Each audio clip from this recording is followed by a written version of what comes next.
You're what the French call les incompetents. What? Kevin, you're such a disease. Love that line. Poor Kevin.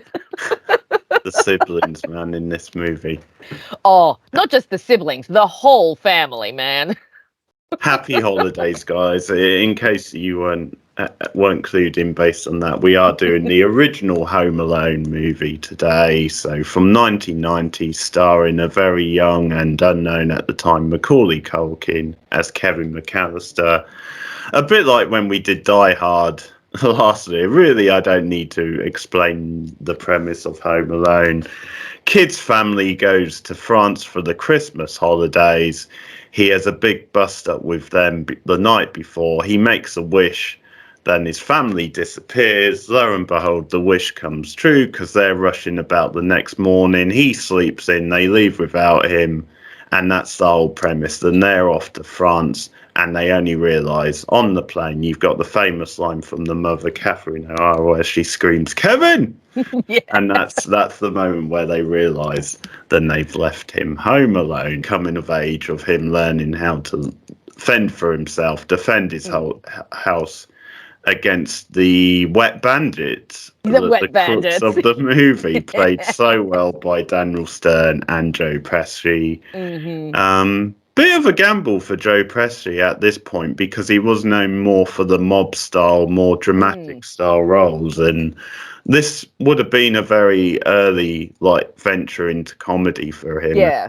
And it worked out well, not only because this movie was a big hit and he was so good in it, but also because he did do some more comedic roles after this, because he's in a few of the Lethal Weapon movies, and he played. Oh, okay. Even though they're not necessarily comedic movies, his character was like the comic relief in them. So he definitely had a knack for it, which was good. So this movie is directed by Chris Columbus, and it's also got a script by John Hughes, and I think that's important to note. John Hughes doing the script, which is the same for the sequel as well, but.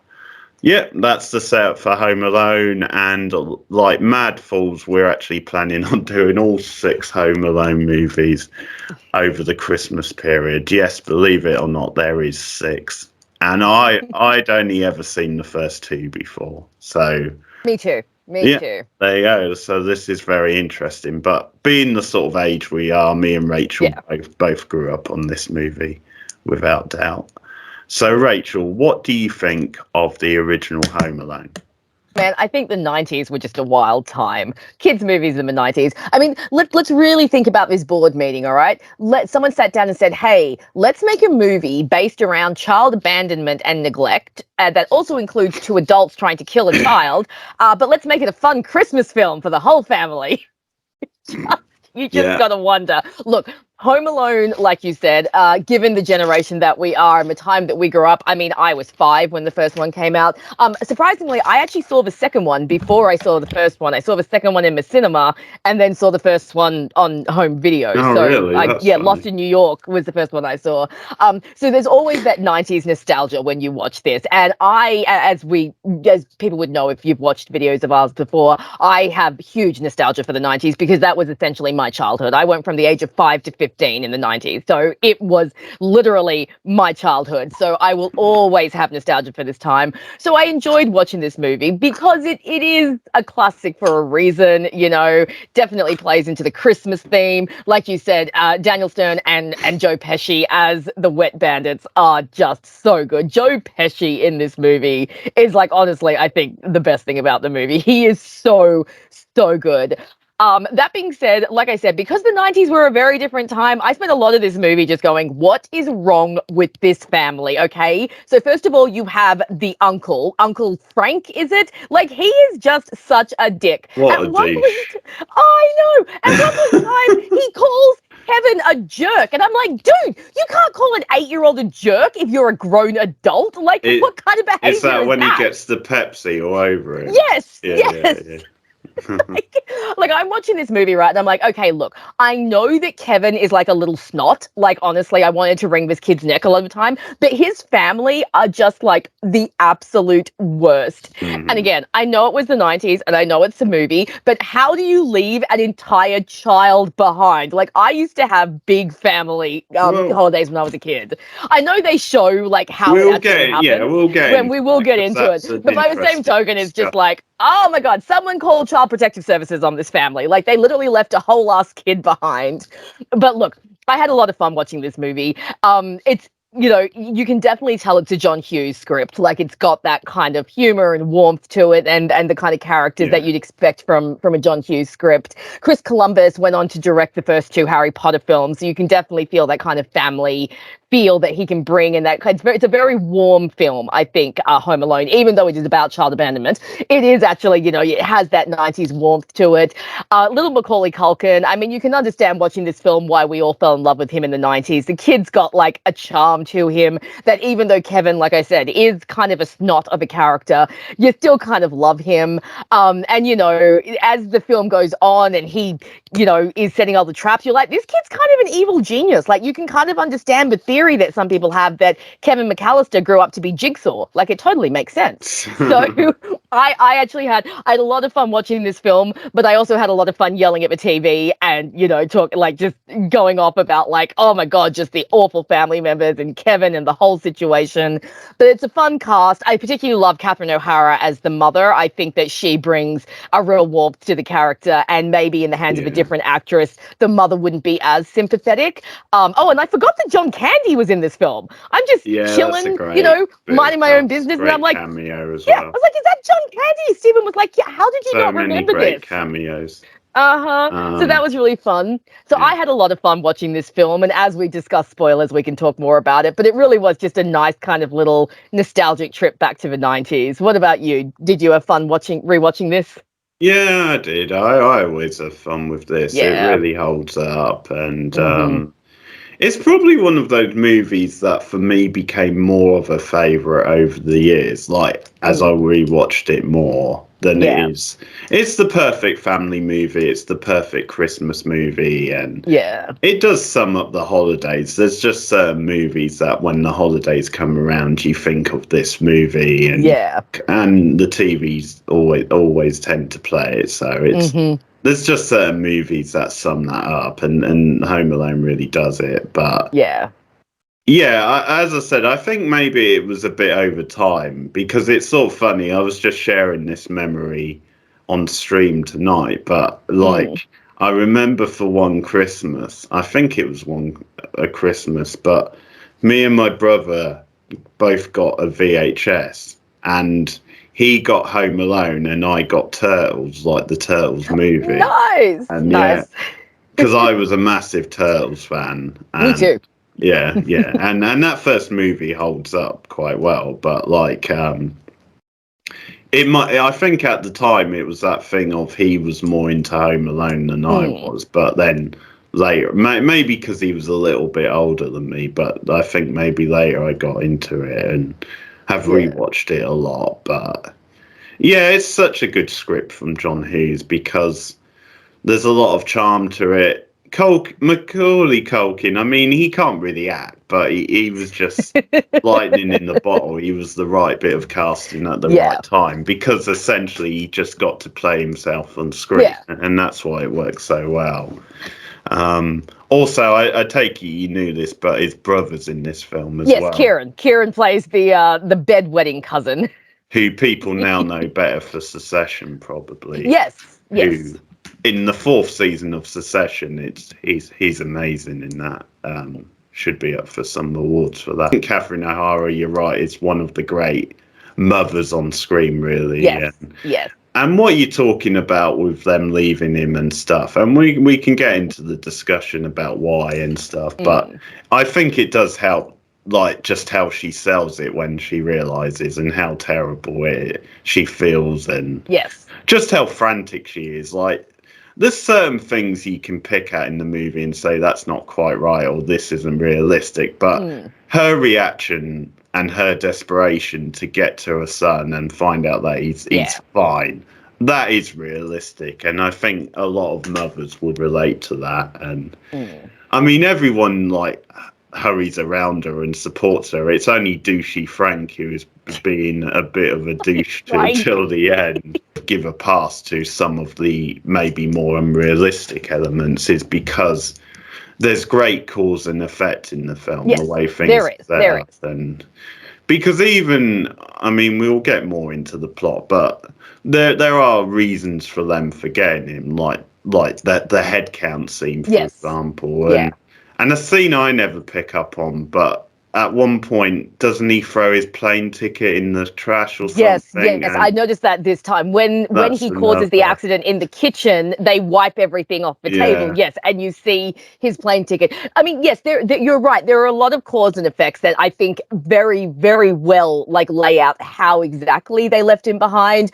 And I think like, again, it's a movie from like the 90s. The 90s, when you look at 90s kids movies, they all have that air of slight disbelief, like it's a slightly heightened reality. You know, like you look at other movies, like a man can't really cross-dress and go and babysit for his kids, like in Mrs. Doubtfire. A 12-year-old kid can't really free an orca whale, but like in Free Willy, but we all kind of believe it. So I can suspend that, that willing suspension of disbelief. I can definitely employ it. It's just, unfortunately, I think sometimes when you're an adult and you are watching a kid's movie, sometimes you'll get those errant thoughts that'll run through your head where it's just a little too practical, and you'll just think to yourself, oh, come on, it's just a movie, like pull it together. The blackout, so they overslept, so they were in a hurry, accidentally mistaking the neighbor kid for Kevin, so you think that the head count has been done.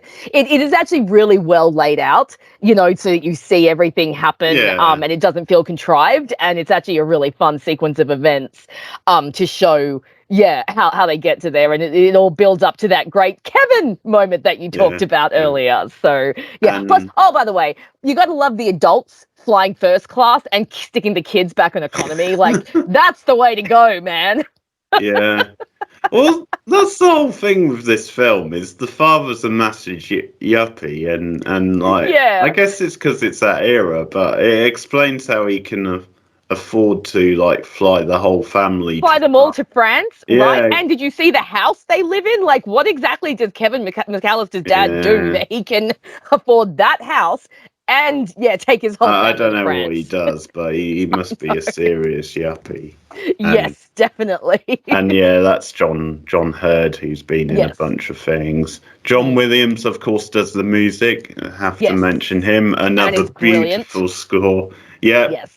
I remember as a kid and this is the sort of time where you don't really cry at much, but I did cry at Home Alone, like just the ending, which we'll talk about later, but just the ending where the music comes in and it's him looking out the window at the old guy. It's beautiful. What Harry's surname is in this? No. Lime. Harry Lime. That's awesome. But don't you know what that's from? What that's referenced? No.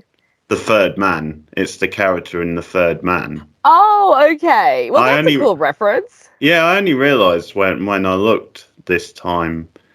So that's really... Because there are some references like that, because the old man's called Marley, isn't he? And that's obviously a reference to Jacob Marley. Yes. Has that message of, yes, your family drives you crazy. Yes, your family can be horrible. But when the holidays are here, you want to be with your family, and it has that emphasis of, even though they drive you crazy, you still love them. It's the time of year to be together. And I really like that. So the slightly deeper moments in the movie are very sweet. Obviously, you have that whole subplot with the crazy man Marley that we see, and Buzz telling the story about how he killed his whole family. And Buzz is telling the story to Kevin, and Stephen and I are like, oh yeah, because a guy who murdered his whole family is just going to be casually wandering suburban Chicago on Christmas Eve. Like that's going to be a thing. But I like, that. But Kevin that again is quite realistic, because that's sort of thing older brothers do to try and wind their siblings up, and that's one of the things I was going to say. If we talk about the start of the movie now, I totally buy into them as a real family. Oh, absolutely! Like the way they're riffing off each other. There's so many good lines. I mean, that's why it's such an entertaining movie, and and it always flies by pretty fast. Yes, because, very well paced. I love just lines like them talking about French girls. Is it true French girls don't have Don't shave their pits? yeah. Another great insult to Kevin. The sister's like, you what the French call les compétentes. Les compétentes. Yes, yes. That's a good one. Along with Kevin, you're such a disease. Oh, poor Kevin. But yeah, no, you're right. The family dynamics are fantastic. Like the sibling dynamics are so good. I am an eldest sibling, so I've never had an older sibling, but I have cousins and who have had older brothers and stuff, and I know that this is exactly what they're like. And Buzz is just like he's such a typical jerk of an older brother, isn't he? He's just such a dick. Yeah. And the fact that he owns a tarantula, like that right there should tell you what kind of guy Buzz is. Who has a tarantula as a pet, man? Just no offense to anyone who owns spiders, but no. I think, that does remind me a little bit of what my brother was like, because I think it is a little bit of an older brother thing where I think just to be a bit more adult and edgy, they like to kind of have an exotic, dangerous style pet sort of thing, rather than just have a normal one. So I think there's a lot of good banter setting things up. Another good example, I think, of cause and effect and setting things up for later in the movie is the bit with the gold tooth and the Joe Pesci character, because they bring that back later with Kevin. That was really well done. Yes, and I agree. I think for a while it always threw me when he shows up as the policeman at the start, because what's going on? He's the villain of the film. Why is he a policeman? And then I sort of remembered that. Again, it's very clever. It is very well done, because if you're watching the movie for the first time, you think, okay, so there's just some cop visiting the house. What's happening? But then you're like, but the cop's Joe Pesci, so this doesn't seem right. And then you get the reveal, and it's actually quite clever of them to use that ruse and find out who's going to be home and who's not. I love the wet bandits. Like they are just like one of the best parts of this movie. They are so much fun. I love both of them. I love both Harry and Marv. Yeah, but I think I love Harry just that little bit more because he's Joe Pesci. So. Yeah. And poor Marv is like so the butt monkey. Like he's always getting it worse than Harry is. Like he just And I just love his signature thing. You left the water running again, didn't you? It's like, what? It's our calling card. And then like Harry's just like, oh, it's so wasteful, so wasteful. And it's like, yes, because that's what you want to worry about when you're rubbing houses, Harry. The water wastefulness. He's telling him what a sick thing it is to do, or it's disgusting. Yeah, they have that sort of like classic odd couple partnership, like, Laurel and Hardy, that kind of thing. Yes, definitely. Harry is posing as a policeman and he keeps asking all of his kids, like, are your parents here? Yeah. Do they live here? No. Are your parents home? Yeah. Do they live here? No. It's like, does anyone actually live in this house?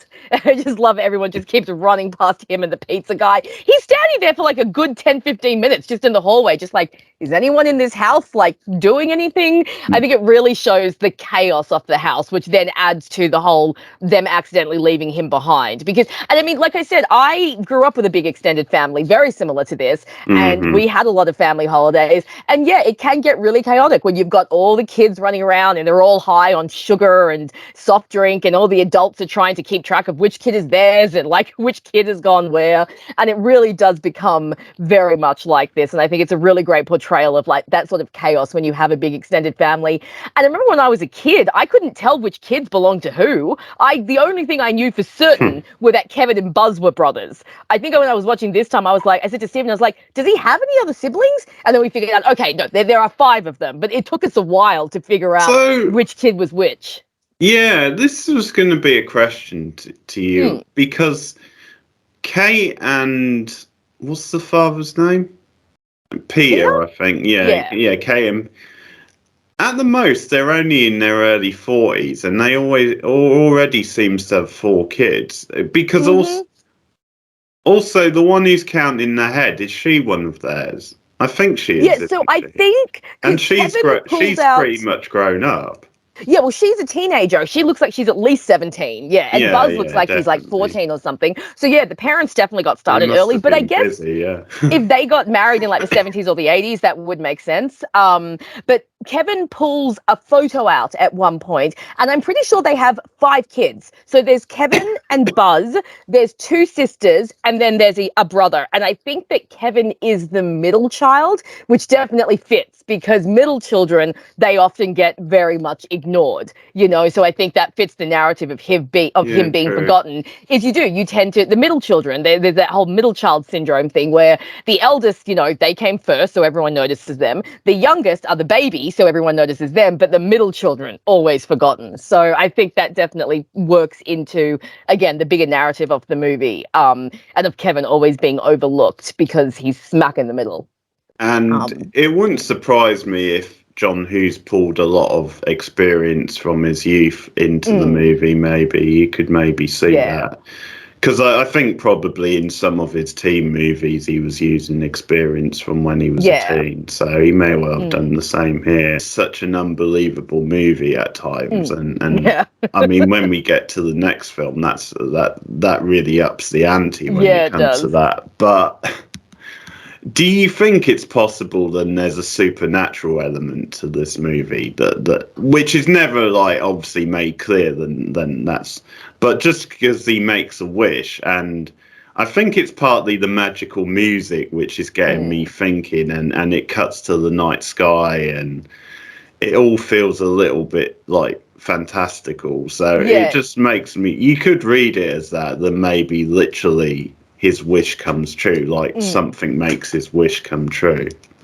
Well, I think that maybe not supernatural, but I think it works on the magic of Christmas, as a lot of Christmas movies do. You know, we always think of Christmas as being a slightly magical time. You know, you have, and when you're a child, you have Santa Claus and you have elves, and you have this idea that anything can happen at Christmas. So I think that's what the movie is playing on. It's playing on not necessarily a full-on supernatural element, but more that like this is Christmas time, and at Christmas time, special things happen. At Christmas time, you know, different things can happen. And I think a really good Christmas movie uses that angle really well. So I think that Home Alone does that really well. And the second one, I think, does it even better. When we talk about the second one, we can talk about that. But yeah, no, I think I definitely understand what you're saying. It does feel like that kind of, oh, there's some sort of magic in the air happening here. Something has made his wish come true. I think it's the magic of Christmas. And I think it's leaning into that whole magical aspect of Christmas. And again, especially for kids, especially when you're a child, Christmas is such a magical time. And yeah, you feel like anything can happen. Anything is possible. That's why so many kids' Christmas movies center around something that is so out of the norm, so that you can say, well, it's Christmas, the magic of Christmas did it. And I think that I actually really like that angle, so I'm glad you brought it up, because it's really lovely, and I think it works well to create that family film atmosphere, you know, where the whole family can watch it. It's not just a kids film, and it definitely plays into what makes it that kind of Christmassy Christmas feel. It's why it's such a classic to watch around this time of year. So I would say yes, there's definitely something supernatural, but I would say it's the magic of Christmas supernatural that's at play here. You could just read it as that, or you could just read it as it happens because it happens. Like it's all a big coincidence, and exactly, and it doesn't obviously break the movie.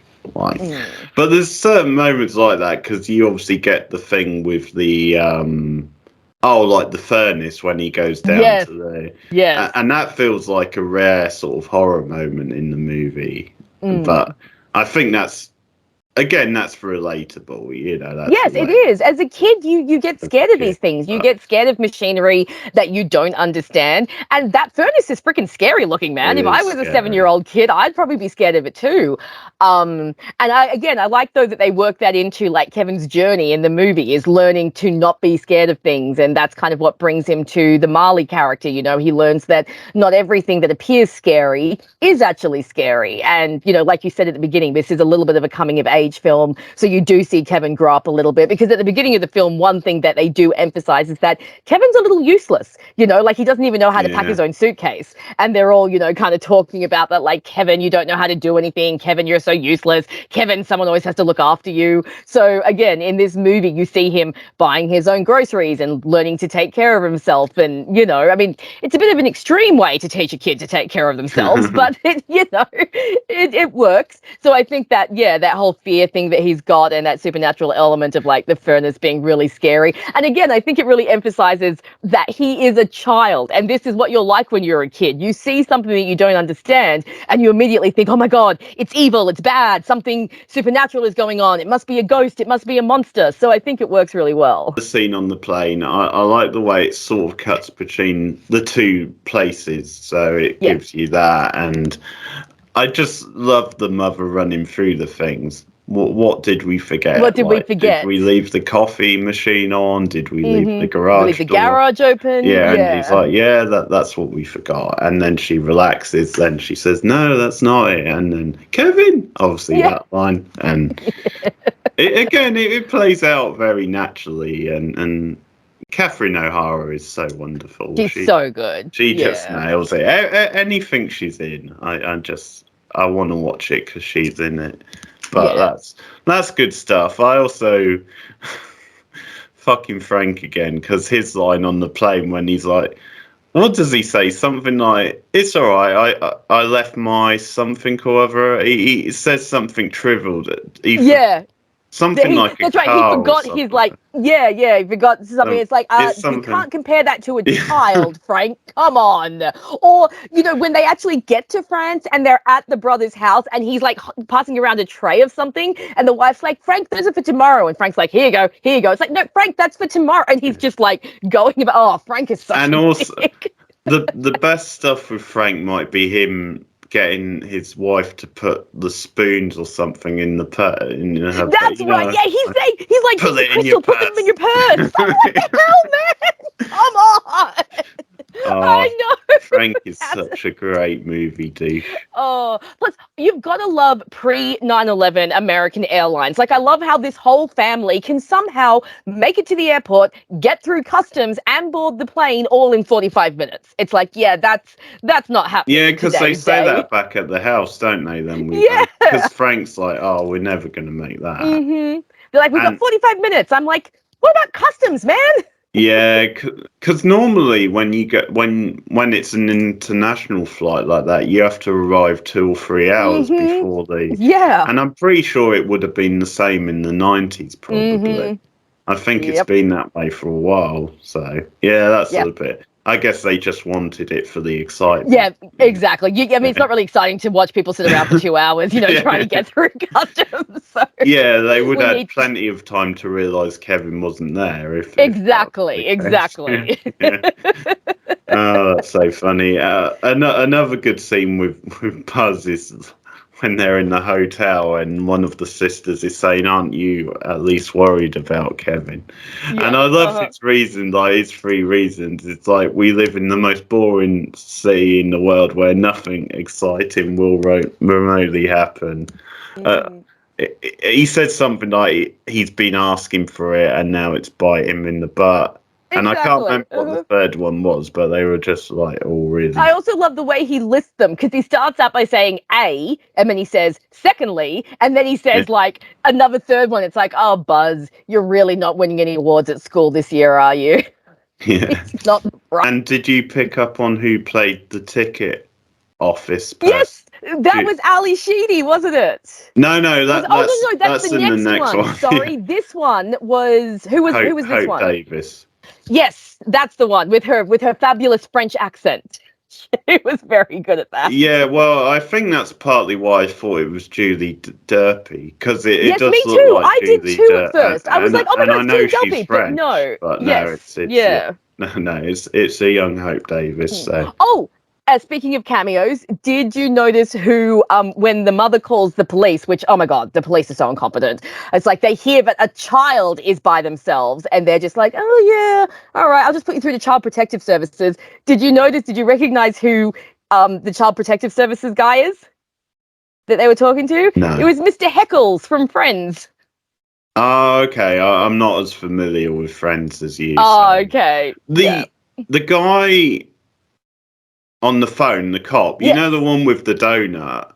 Yes. He's going crazy with that donut, but I've seen that guy in lots of things. Is that the guy you're talking that's him. about? That's Mr. That's Heckles. him. Yes. Yeah, I've seen him in lots of things. So, yeah, that's cool. Yeah, no, the police, oh my God. It's like, okay, someone's calling you to tell you that their 8-year-old child is at home alone. And you're just going to pass the buck? Come on, people, pull it together.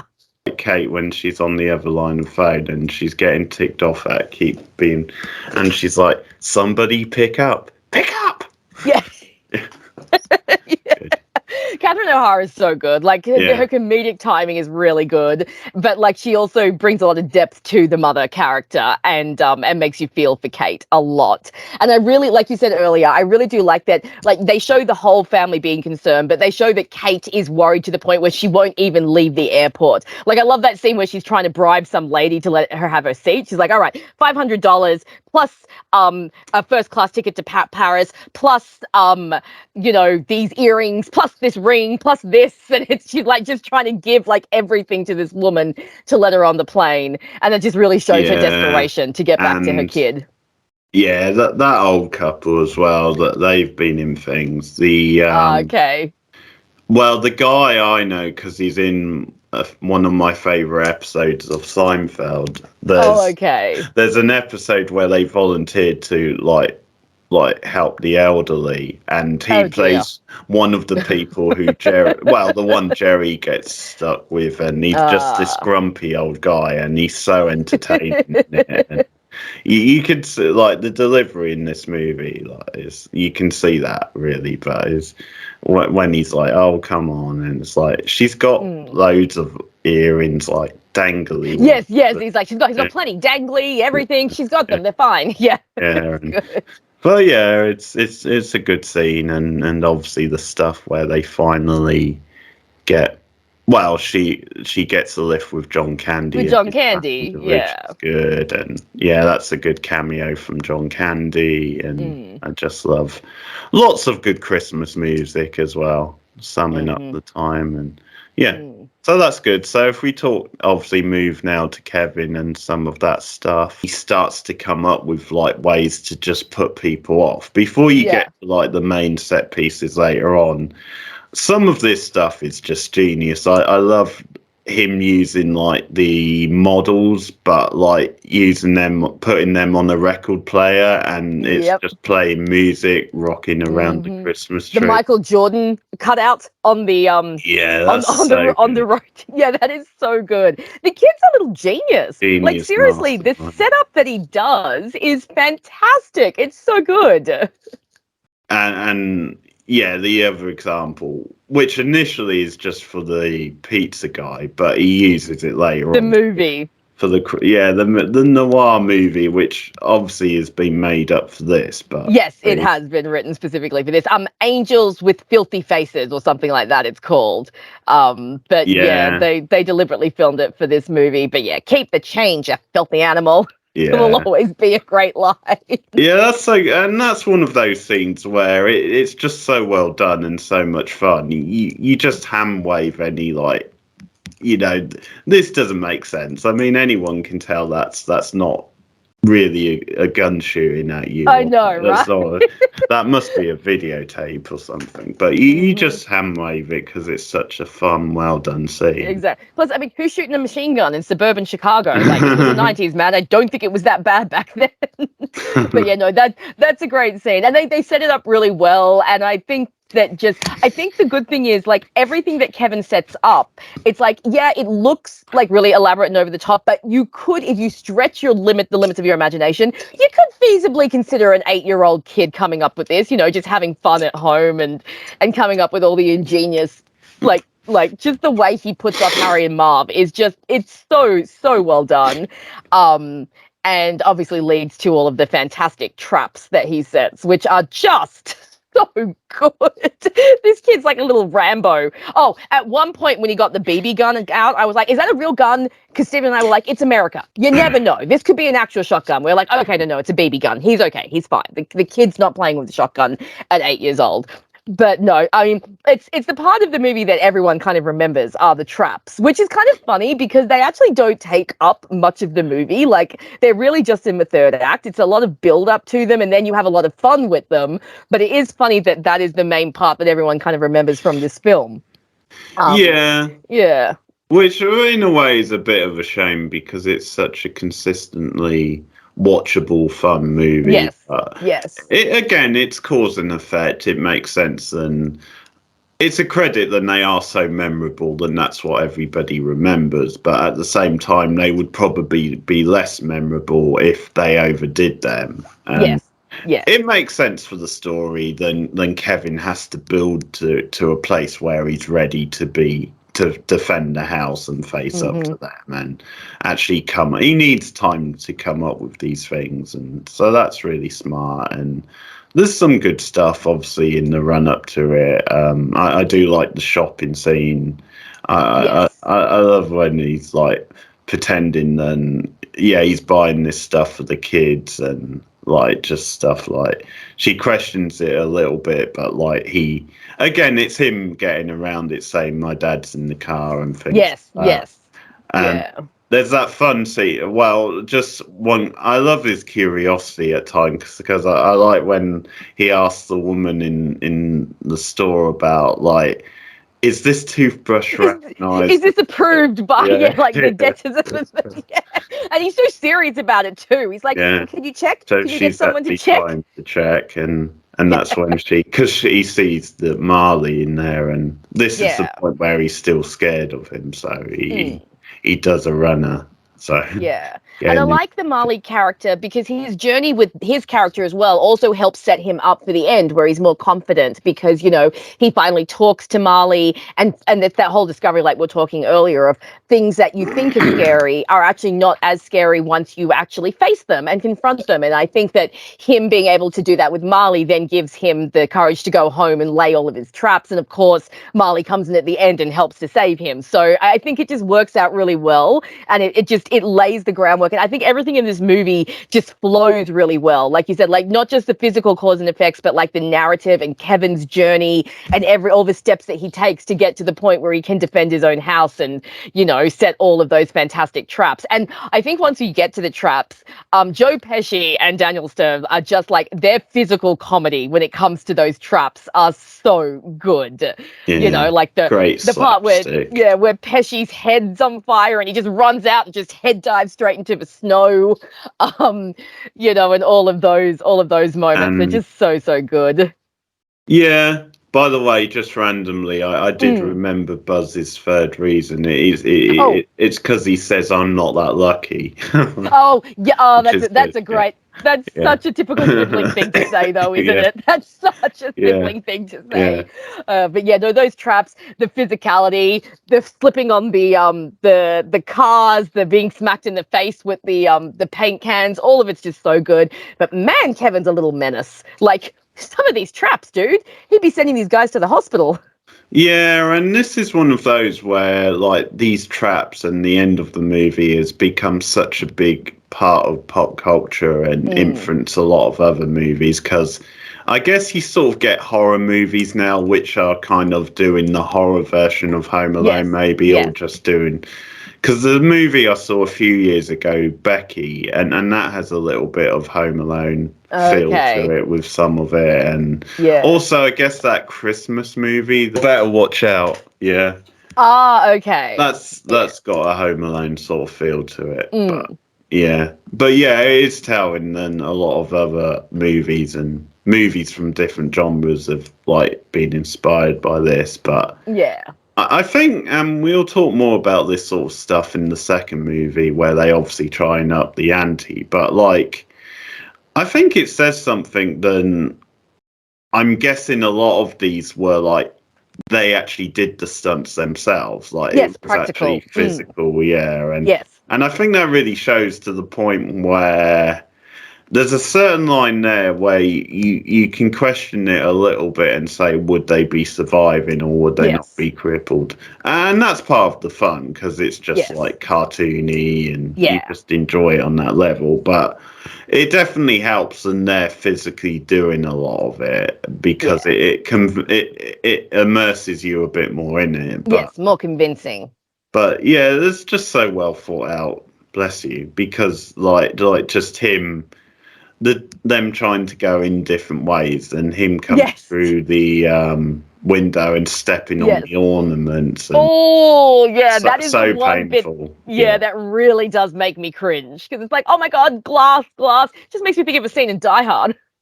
Yeah.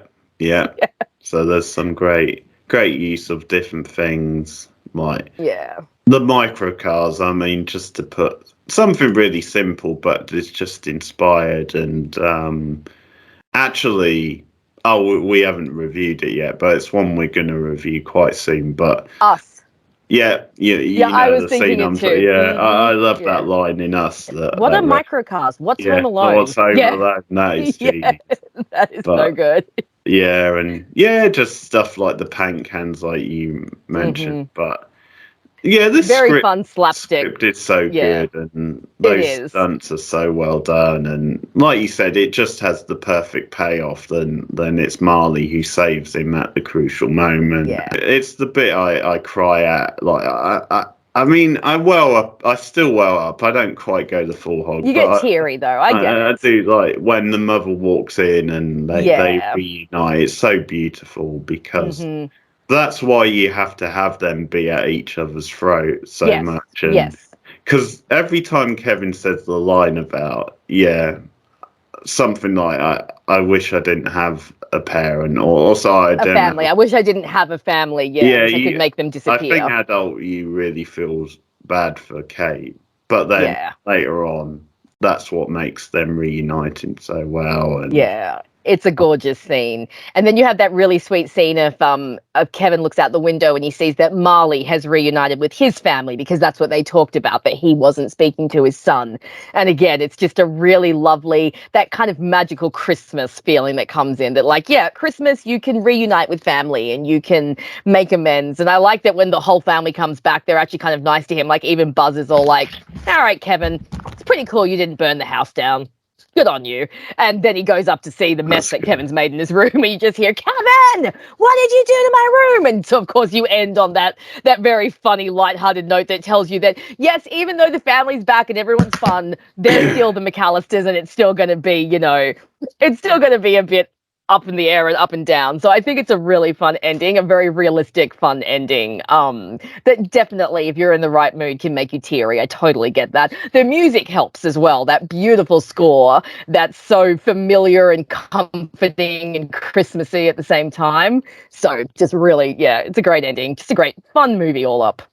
Did you see a few years ago, Macaulay Culkin did an ad for Google Play, I think it was, or like the Google Home speaker thing, and he recreated Home Alone in the ad? Okay, I'll have to send it to you because you have to watch it. It's so good. Is it good? Yeah. Yeah. Oh, okay. Great stuff. Yeah. Okay. So that's Home Alone 1990, the original. As I said, we will be doing the whole franchise over the holidays. So should be, I dare to say, a fun ride, but we'll see when we get to the later one. There might be some surprises. Maybe some of the other sequels will be worth watching. We'll find out soon enough. So, but a good start. We definitely recommend the original movie. It is a classic and it has held up more than 30 years later. So, Rachel, what would you rate Home Alone? I'd go with a solid 8 out of 10 for this one. I think it's a really fun Christmas family movie. I will admit, watching it as an adult was a little bit different to watching it as a kid. Because like I said, I did keep getting like all of these practical thoughts pop into my head that I kept having to say to myself, Rachel, it's a kid's movie, like calm down. But no, the nostalgia's there. Great score, really fun script. Like you said, Macaulay Culkin, maybe not the most gifted actor, but he has charisma and he's got charm. And you watch him and you just think, he really portrays what it's like to be a kid. Like, and we didn't talk about it much, but I love when he's first got the house to himself and he's running around and he's jumping on the bed and he's eating a massive bowl of ice cream and watching a movie that he shouldn't watch. Like, that's exactly what you do when you're a kid left home alone. Like we said, Catherine O'Hara is just fantastic. The rest of the cast are really fun, and it's just you can understand why even now, we're 33 years later, you can still watch this film and it's still like a really fun family fave. So 8 out of 10 for me. Still really enjoy this film. What about you? Yeah, and some of his lines again are great. And when he's just shouting out, and it's like, "Hey, I'm eating trash. I'm eating ice cream and watching trash. You better come out and stop me." That kind of stuff is always good.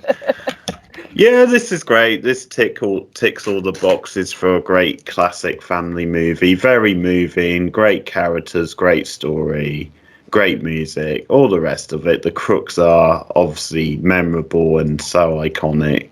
So I'm going to go 9 out of 10. Nice. Like, I give very few films 10 out of 10, and it's probably not quite there, but I think as a family film, it is a classic, full stop. And sadly, we very, very rarely get a movie this good nowadays. Well, I know. When it comes to family, like, I'm not sure. Like, I'm not sure if there has been one night quite this good. Occasionally you get one that is good, but probably not this good. You think of some of the sequels since we both have only ever seen the first two, so that's something to look out for. But again, lots of praise to John Hughes for this, because he did pull up a great script. Because really, Chris Columbus, I think he's a workable director. Like, he's solid enough for what he is, but I don't think he's like a great director. And no, I agree. He works well with this sort of film. Yeah, and the direction is fine, but I do think a lot of it comes from the scripts and the way they captured magic in a bottle with the cast and things like that. So but great family film. Highly recommended. And we will be back soon with the first sequel, Home Alone 2: Lost in New York. So look out for that coming soon. Just another thing to promote on the channel is that me and Rachel do lists quite regularly. So a recent list we did, which I put up for the spooky season, was our top 30. It was 20, sorry. 20. Our top 20 or bottom 20, if you like, horror movies. So worst horror movies ever. That was a fun list. We each came up with a list, and the results are now up on the channel if you want to check that out. If you have a Christmas movie to suggest for us to do, then say it in the comments and we may get to it. But let us know what you think of Home Alone in the comments. Like and subscribe as always. Share us out on social media. You can support the channel monetarily at patreon.com/now, but you find me on Patreon, just $1 a month for some extra perks. I think I'm planning on doing some commentaries for the Christmas season, so that'll be some extras. Silent Night, Deadly Night is one I'm definitely planning on doing. A Christmas slasher classic, so that's something a bit different. But Rachel, if you want to plug your channel. Guys, you can follow me, Rachel McDonald, video essays on TV shows and movies. I'm not sure if I'll have any Christmas stuff up. I'm hoping to, but things are a little crazy for me right now. But there is a whole array of other stuff on there, so please come and check it out. You can also find my Tumblr and my Twitter, or X, through my YouTube. And Keith usually puts a link in the description, so come and follow me everywhere. Okay, so I'm going to close with another line from the movie, and it's a bit of a gem of a line, but you'll have to bear with me. It's actually quite a long one. But I'm going to close with, how can you give Kris Kringle a parking ticket on Christmas Eve? What's next? Rabies shots for the Easter Bunny. Thanks, guys. Take care. See you soon. Bye.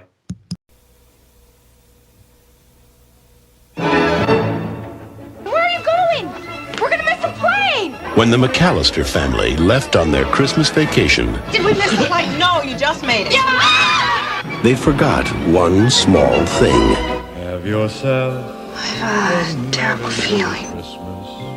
Did you lock up? yourselves be light. Do we set the timers on the lights? Mm-hmm. What else could we be forgetting? Our troubles will be ours. Kevin! Home Alone. Police in the northern suburbs are on the lookout for a pair of burglars who are calling themselves the Wet Bandits. We know that you're in there. It's Santa Claus and his elf. Get off my property. This is my house. I have to defend it. Where's your mother? My mom's in the car. Where's your father? He's at work. What about your brothers and sisters? I'm an only child. Where do you live? Can't tell you that. Why not? Because you're a stranger. He's a kid. I mean, what can a kid do to us? Kids are stupid. I know I was. You still are, Marv. This is it. I don't care if I have to get out on your runway and hitchhike. I am going to get home to my son. Yes! Where are you, you little creep?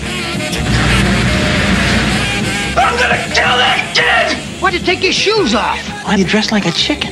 Gus Polinski, Polka King of the Midwest. If you have to get to Chicago, we'll gladly drive you. Hey, guys. Yesterday, he was just a kid. But tonight, he's a home security system. You guys give up or you're thirsty for more? From John Hughes. You know, I got a feeling this is going to be your best Christmas ever. A family comedy without the family. Home Alone. Are you here all alone? I'm 8 years old. You think I'd be here alone? I don't think so. Directed by Chris Columbus, coming November 16th.